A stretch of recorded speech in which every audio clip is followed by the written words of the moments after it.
New U.S. House Speaker tried to help overturn the 2020 election, raising concerns about the next one. The new leader of one of the chambers of Congress that will certify the winner of next year's presidential election helped spearhead the attempt to overturn the last one, raising alarms that Republicans could try to subvert the will of the voters if they remain in power despite safeguards enacted after the 2021 attack on the U.S. Capitol. Mike Johnson, the Louisiana congressman who was elected Speaker of the House of Representatives on Wednesday after a 3-week standoff among Republicans, took the lead in filing a brief in a lawsuit that sought to overturn Joe Biden's 2020 presidential election win. That claim, widely panned by legal scholars of all ideologies, was quickly thrown out by the U.S. Supreme Court. After the 2020 election, Johnson also echoed some of the wilder conspiracy theories pushed by former President Donald Trump to explain away his loss.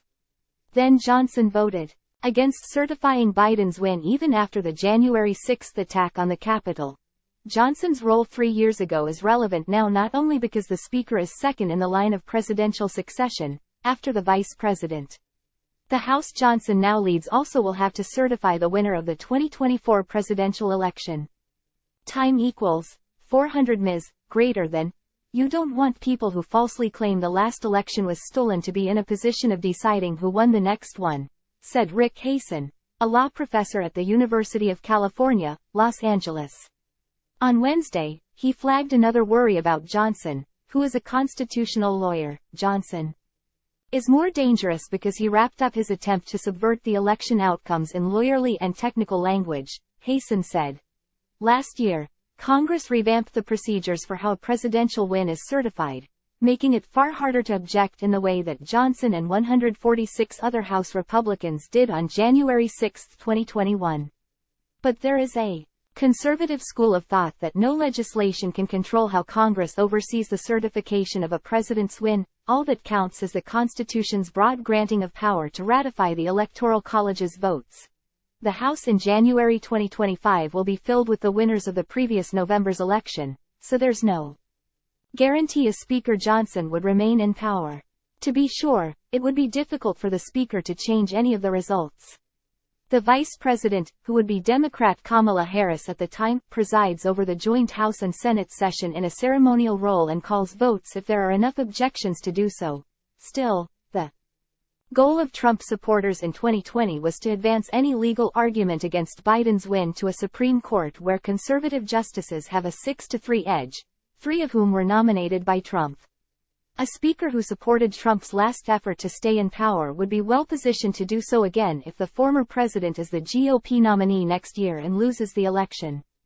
Time equals 400 ms, greater than. On Tuesday night, after Johnson was nominated to his new post by the House GOP caucus, he smiled and shook his head as the rest of the caucus laughed and booed at a reporter's question about his role in trying to halt certification of the 2020 results. Next question, Johnson said. Next question. Time equals 400 ms, greater than. Democrats kept the issue center stage as the Speaker vote on the floor proceeded Wednesday. This has been about one thing, Representative Pete Aguilar said. This has been about who can appease Donald Trump. House Republicans have put their names behind someone who has been called the most important architect of the Electoral College. Objections. Damn right. Someone called from the Republican side of the House.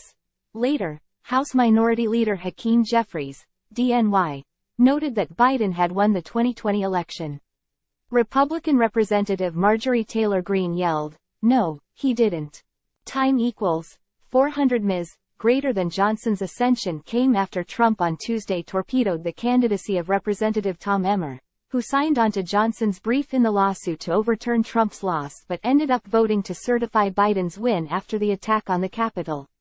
The former president called Emmer a rhino, or Republican in name only, on his social media platform, Truth Social, and said Emmer wasn't MAGA, a reference to his Make America Great Again slogan.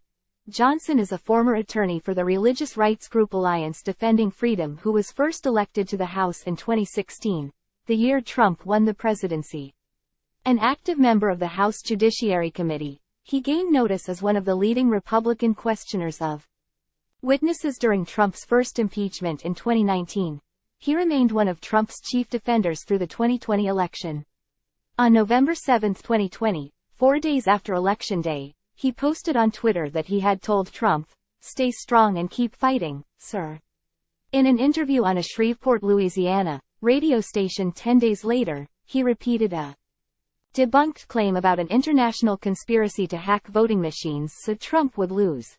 In every election in American history, there's some small element of fraud, irregularity, Johnson said in the interview. But when you have it on a broad scale, when you have a software system that is used all around the country that is suspect, because it came from Hugo Chavez in Venezuela, when you have testimonials of people like this, it demands to be litigated. Johnson then organized more than 100 House Republicans to sign onto an amicus brief filed in support of a lawsuit from Texas's Republican Attorney General, Ken Paxton, asking the U.S. Supreme Court to invalidate Biden's wins in 4 states that gave him his winning margin in the Electoral College: Georgia, Michigan, Pennsylvania and Wisconsin. Many legal analysts were aghast at the litigation, which was quickly rejected by the High Court. On his social media streaming show, former New York City Mayor Rudy Giuliani, who is facing charges in Georgia for trying to overturn the election results there, praised Johnson on Wednesday for refusing to accept Trump's 2020 election loss. "He seems to be right on everything, including the things I'm interested in, which is he didn't accept the election rollover," said Giuliani, who also praised Johnson for supporting the lawsuit by the Texas Attorney General. In an interview with The New Yorker in December 2020, Johnson dialed down his election rhetoric. "I don't see a grand conspiracy," he said of the allegations of voter fraud. "What I see is a lot of chaos and confusion across the land, and the result is that this election will have this giant question mark hanging over it." On January 6, just before Trump's supporters overran the Capitol, Johnson tweeted, "We must fight for election integrity, the Constitution, and the preservation of our republic. It will be my honor to help lead that fight in the Congress today." Time equals 400 ms. Greater than hours later, after the attack, Johnson condemned the violence on Twitter. But he still voted with about 2/3 of House Republicans to overturn Biden's wins in Arizona and Pennsylvania. He remains close to House Judiciary Committee Chairman Jim Jordan, a fellow Republican who strategized with Trump over how to overturn his defeat before January 6. Time equals 400 ms. Greater than Trump's supporters in trying to overturn the election have not fared well in elections since the violent assault on the Capitol, with a slate of conspiracy theorists attempting to assume positions overseeing elections in key swing states all losing their races last year.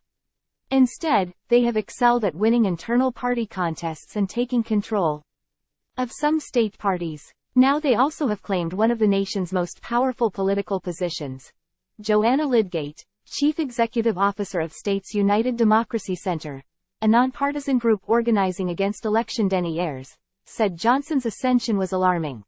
"How can you run the people's house if you don't believe in the will of the people?"